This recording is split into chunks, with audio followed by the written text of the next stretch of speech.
আমি যখন আসি আমার বড় ভাই নিয়ে আসে আমাকে ঢাকা, তখন চিন্তা করলাম সবাই যদি একই ধরনের ব্যবসা করি, বিজনেস করি একই ধরনের, তাহলে তো তেমন একটা কাস্টমার হবে না। নতুন একটা কোনো কিছু করার চিন্তা ভাবনা আমার আসলেই মাথায় ছিল। তখন আমি চিন্তা করি যে এটা না, নতুন কিছু করতে হবে। তখন এটারে এই ফুচকাটারে ফোটা করে একবার ভিতরে টক দিয়া নিজে খাই, আবার আরেকজনকে খাওয়াই।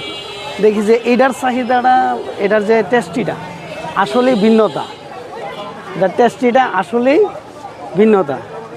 তখন চিন্তা করলাম আসলে এটারে একটা ব্যবসায় রূপান্তর করতে পারলে আশা করি এটা জনপ্রিয় হয়ে উঠবে।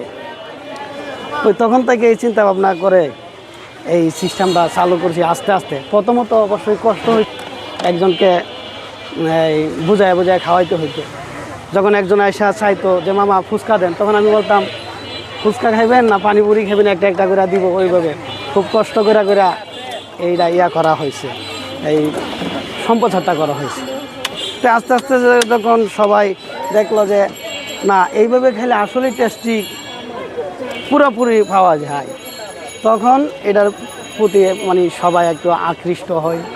আস্তে আস্তে জনপ্রিয় হয়ে ওঠে এই মিরপুর 1 নম্বরে এই খাবারটা।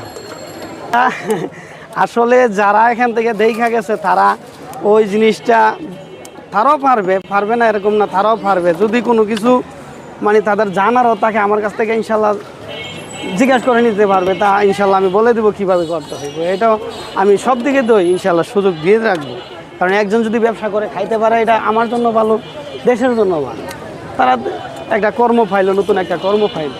এই ব্যবসা দিয়ে অনেক কিছুই করা হয়েছে বাড়িতে। যেমন আমাদের আর্থিক অবস্থা খুব দুর্বল ছিল, তো এই ব্যবসার ওসিলায় করে আল্লাহ ইনশাল্লাহ অনেক কিছু দিয়েছে। বাড়ি হইল, দেশে বাড়ি করলাম, তারপরে জায়গাও লাগলাম। তো সব মিলে আলহামদুলিল্লাহ একটা ভালো পর্যায়ে রাখছে আল্লাহ।